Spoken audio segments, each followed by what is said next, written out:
en el que se celebra el Día Mundial del Turismo, vamos a dedicar precisamente estos minutos a hablar de turismo, pero también de comercio. Ambos sectores representan en torno al 22% del PIB de Andalucía, con una facturación que supera los 300.000 millones de euros y casi 1 millón de puestos de trabajo. Es pertinente hablar de turismo en un día como hoy y, claro, hay que hacerlo con la persona autorizada. Consejero de Comercio y Turismo de la Junta de Andalucía, don Rafael Rodríguez, buenos días. ¿Qué hay? Buenos días. 30.000 millones de euros. 30.000, perdón, sí, lo he anotado mal. Ojalá y fueran 300.000. Ojalá. Tendríamos un Producto Interior Bruto inmenso. Extraordinario. Vamos a empezar por lo más inmediato, y ya lo hemos hablado a lo largo del informativo.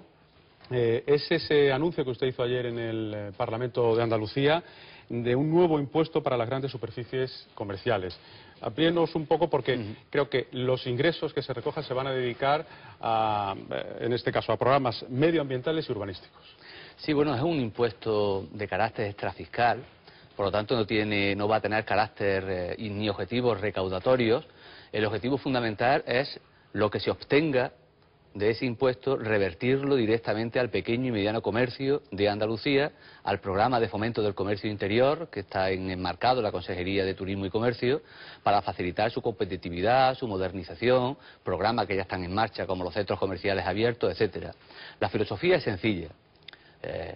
En Andalucía había un equilibrio comercial, que se había conseguido gracias a mucho esfuerzo y a mucho diálogo, donde estaban representados en ese equilibrio los diferentes intereses contrapuestos, desde las grandes superficies al pequeño y mediano comercio, a los consumidores y a los trabajadores. Ese equilibrio comercial que existía en Andalucía se ha roto por parte del Gobierno central al imponer un decreto ley que liberaliza los horarios comerciales, que liberaliza todo el régimen de rebajas, de saldos, de otras modalidades de ventas, y que supone como único objetivo trasladar parte de las rentas que actualmente se dedican a comprar en el pequeño y mediano comercio, trasladar esas rentas a los grandes establecimientos comerciales. Desde el Gobierno andaluz, que apostamos por el pequeño y mediano comercio de Andalucía, que lo consideramos fundamental, no solo para nuestra economía, sino para nuestro propio modelo de ciudad, lo que hemos planteado con este impuesto es volver a un cierto reequilibrio en el sector comercial, de tal forma que una parte de esos beneficios que van a ir a los grandes establecimientos comerciales como consecuencia de las decisiones que ha adoptado el Gobierno central se reviertan al pequeño y mediano comercio a través de este tipo de impuestos, que también tengo que decir no es nuevo en el panorama fiscal español, sino que ya está en vigor en comunidades como Cataluña, como Asturias o como Canarias. Y con esa experiencia, ¿cuánto dinero esperan recaudar? Bueno, queda todavía perfilar un poco los contenidos exactos del impuesto, pero yo creo que podemos hablar en torno a unos 15 o 20 millones de euros.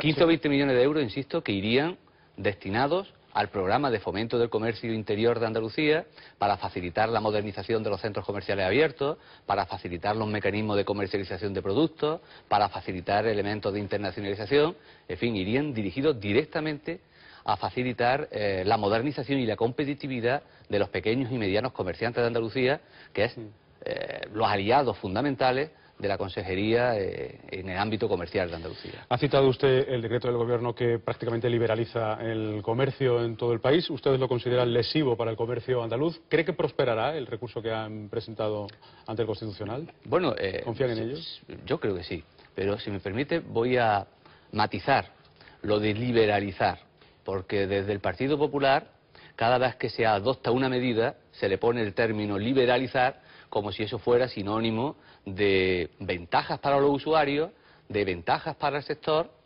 o significara que se hace algo a partir del momento en el que se aprueba ese decreto que antes no se podía hacer.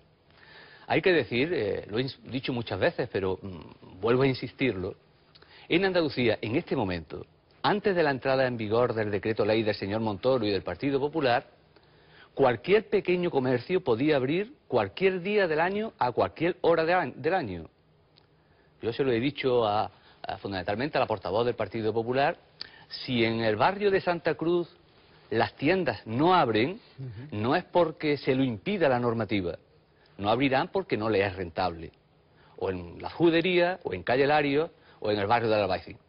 Por lo tanto, no liberaliza nada en relación al pequeño y mediano comercio, en relación a las a los comercios que tuvieran menos de 300 metros cuadrados de superficie de venta. Lo único que liberaliza ese decreto ley en relación a los horarios comerciales es a los grandes establecimientos comerciales, a las grandes multinacionales y a las grandes superficies comerciales que sí estaban limitadas a determinados horarios y a determinados festivos al año.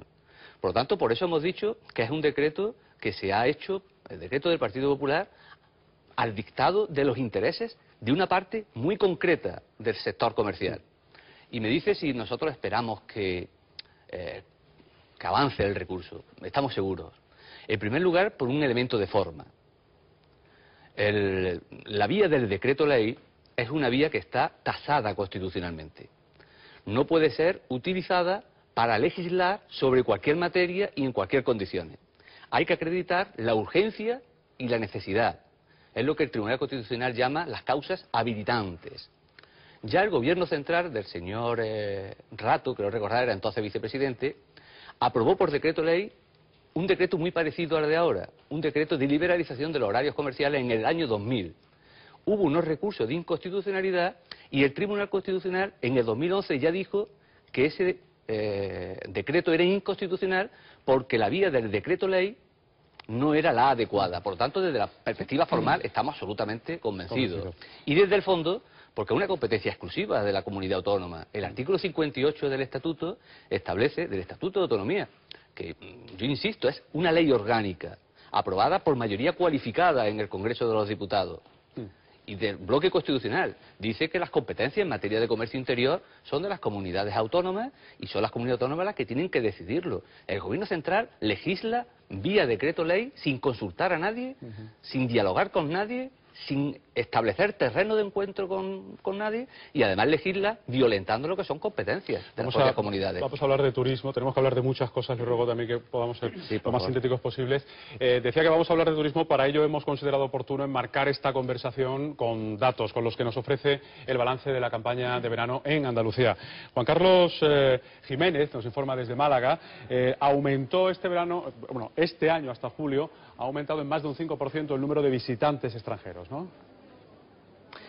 Efectivamente, muy buenos días, Rafa, muy buenos días, consejero. La sensación que nos deja este verano, y ahí está el consejero para corregir o para aportar datos que apuntalen esta idea, es que efectivamente el turismo sigue siendo uno de nuestros principales motores económicos y desde luego uno de los sectores que mejor sabe soportar la crisis. Y la culpa la tiene en buena parte, entre comillas, pues ese dato que acabáis de dar, ese crecimiento del turismo internacional que acaba compensando la bajada del turismo nacional, que para la Costa del Sol, para Andalucía en general, supone un 60%.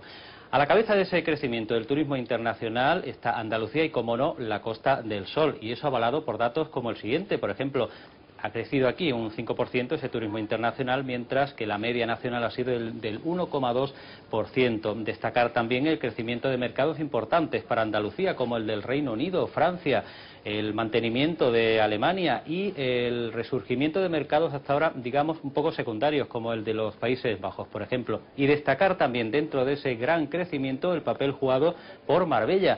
Marbella que comienza a adquirir pujanza, a recuperar el espacio perdido, a colocarse en esa situación de privilegio que siempre ha tenido dentro del turismo, y este verano ha liderado ese crecimiento del turismo internacional y ha alcanzado datos realmente importantes, como ese crecimiento del 18% en las pernoctaciones de turistas extranjeros. No olvidemos tampoco sectores importantes también como el turismo de cruceros o el turismo de golf. Bueno, para los empresarios en general la temporada ha tenido sus luces y sombras, no ha sido todo lo buena que ellos esperaban, y lo que sí comparten con la consejería, con la administración, es esa preocupación que va a pasar a partir de ahora, todo determinado por la influencia que pueda tener en el sector turístico la subida del IVA. Efectivamente, muchas gracias, Juan Carlos. Bueno, esa es la clave, ¿no? Porque ustedes además en los próximos días van a intentar valorar el impacto de la subida del IVA en el sector.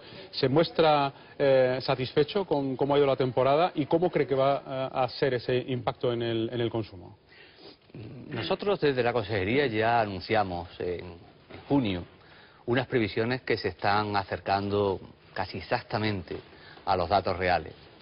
Yo creo que el sector turístico andaluz lo que pone de manifiesto con estos datos es que es un sector tremendamente competitivo, que cuenta con unos profesionales absolutamente implicados y es tan competitivo que es capaz de hacer frente a todo tipo de adversidades, incluidas las decisiones del Gobierno central en materia de recortes, de bajada del consumo y de bajada de la renta familiar disponible.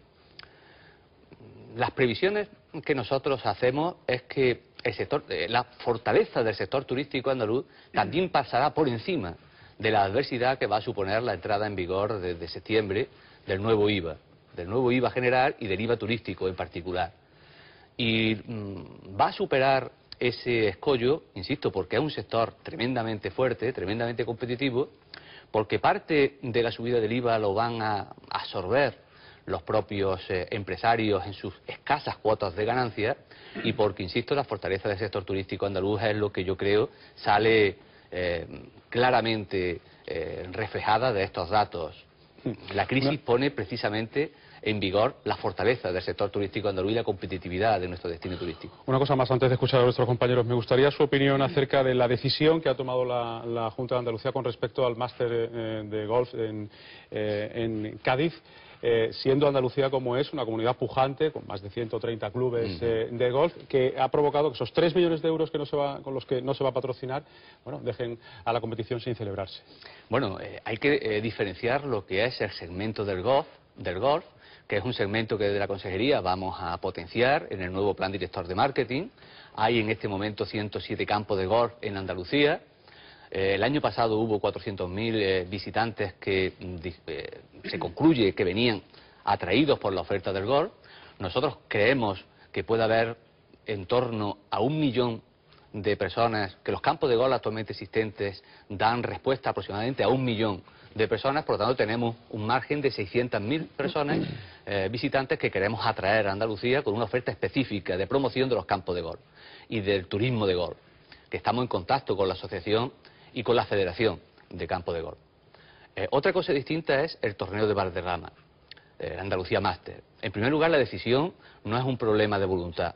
Yo lo digo muchas veces, es un problema de exigencia, porque los recortes afectan a la disponibilidad económica de la Consejería, y en este momento no hay disponibilidad económica para, desde la Consejería, organizar un campeonato de golf que costaba 3 millones de euros. En un presupuesto donde el año pasado para promoción creo que estuvimos hablando en torno a unos 14 millones de euros. 3 millones de euros para organizar un campeonato me parece una prioridad que en este momento no es posible responder y no es posible hacer frente ni posibilitar de los presupuestos públicos. Otra cosa distinta, insisto, es el fomento del turismo de golf como segmento específico que lo vamos a impulsar de manera decidida. Y otra cosa distinta es que la Junta incluso pueda participar en ejercicios futuros patrocinando este torneo, haciéndose responsable de parte de su presupuesto, no de todo, y hemos planteado que los derechos estamos dispuestos a compartirlos con cualquier iniciativa privada que considere que es una inversión rentable y positiva esa. Ha ocurrido así en Jerez, por ejemplo, donde sí ha habido... En Jerez hemos hecho un esfuerzo importante, y de 5.200.000 euros que le costaba a los andaluces es las carreras del circuito de Jerez y todo el impacto turístico, económico y comercial que eso tiene, hemos sido capaces, gracias al esfuerzo de la Consejería, gracias al esfuerzo de los organizadores, a llegar a un terreno de encuentro que posibilite que ese gran premio pueda seguir desarrollándose en Andalucía. Vamos a escuchar a otros intervinientes aquí. Rafa, adelante. ¿Qué tal, consejero? Buenos días. Buenos días. Consejero, hoy estamos todos pendientes de los presupuestos generales del Estado y dentro de un mes, justo, vienen los presupuestos de Andalucía, ¿no?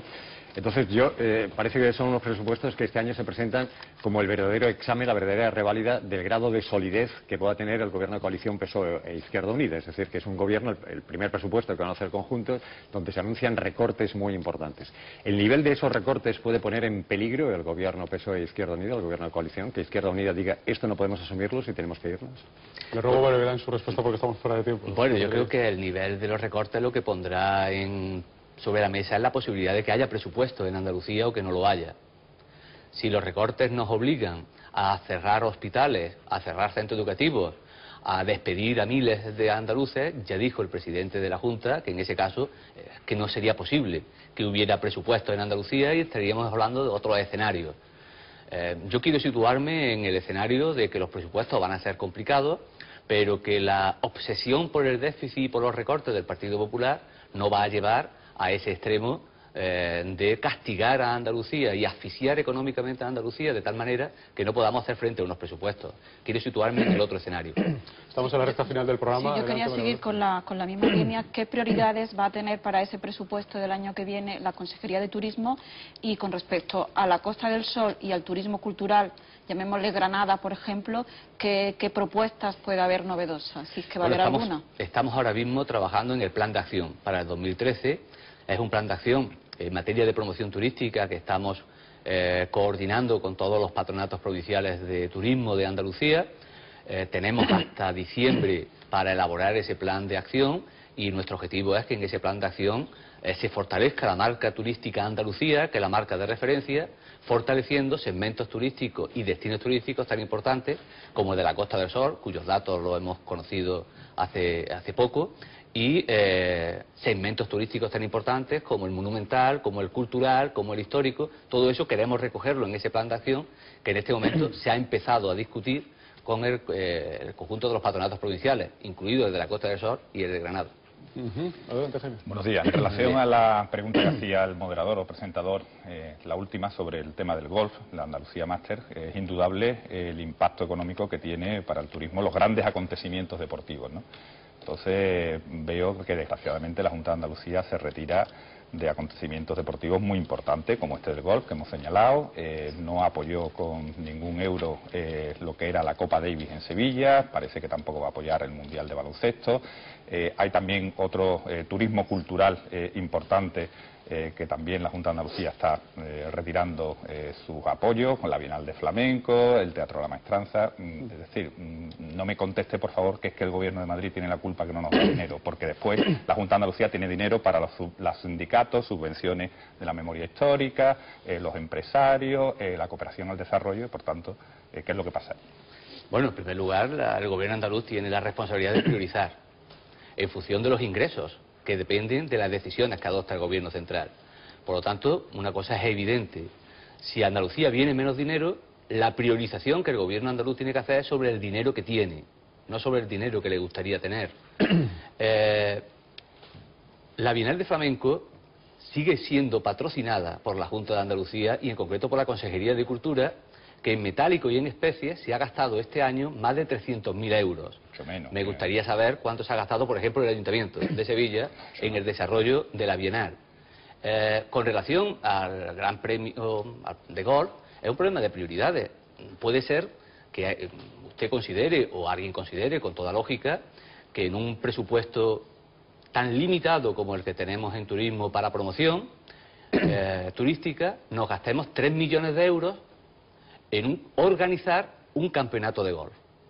Y puede haber otras personas, entre las cuales me incluyo, que puede considerar que es más prioritario que ese dinero lo distribuyamos en promoción turística, incluyendo dentro del campo de la promoción turística la propia promoción de los campos de golf existentes en Andalucía, y hacerlo eso de la mano de los gestores de los campos de golf, de la Federación de Usuarios de los Campos de Golf, en relación con los propios hoteles de Andalucía. Ese es el camino que vamos a seguir y en el que estamos trabajando, porque sí consideramos, insisto, que el turismo de golf es un segmento muy importante para nuestro destino turístico. Los vamos a trabajar y los vamos a potenciar, pero no debiéramos confundir lo que es la promoción del segmento del golf con organizar un campeonato de golf que le costaba a los andaluces 3 millones de euros, que en otra ocasión se podría desarrollar porque habría posibilidades presupuestarias, pero ahora sinceramente no las hay, y con el dinero que hay lo tenemos que priorizar. Consejero, estamos hablando Brevemente, por favor. de administrar la precariedad.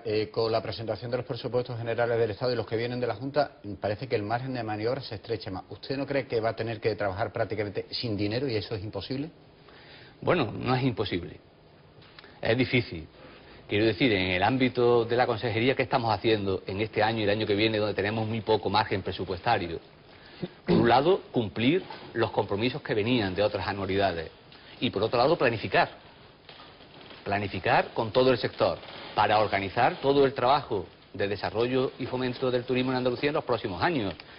Estamos y vamos a iniciar el Pacto Andaluz por el Turismo, estamos elaborando el plan de establecimientos comerciales, aunque no tenga que ver con el turismo, pero también entra dentro de la planificación. Vamos a hacer una conferencia estratégica el día 22 de noviembre en Málaga sobre el sector turístico de Andalucía.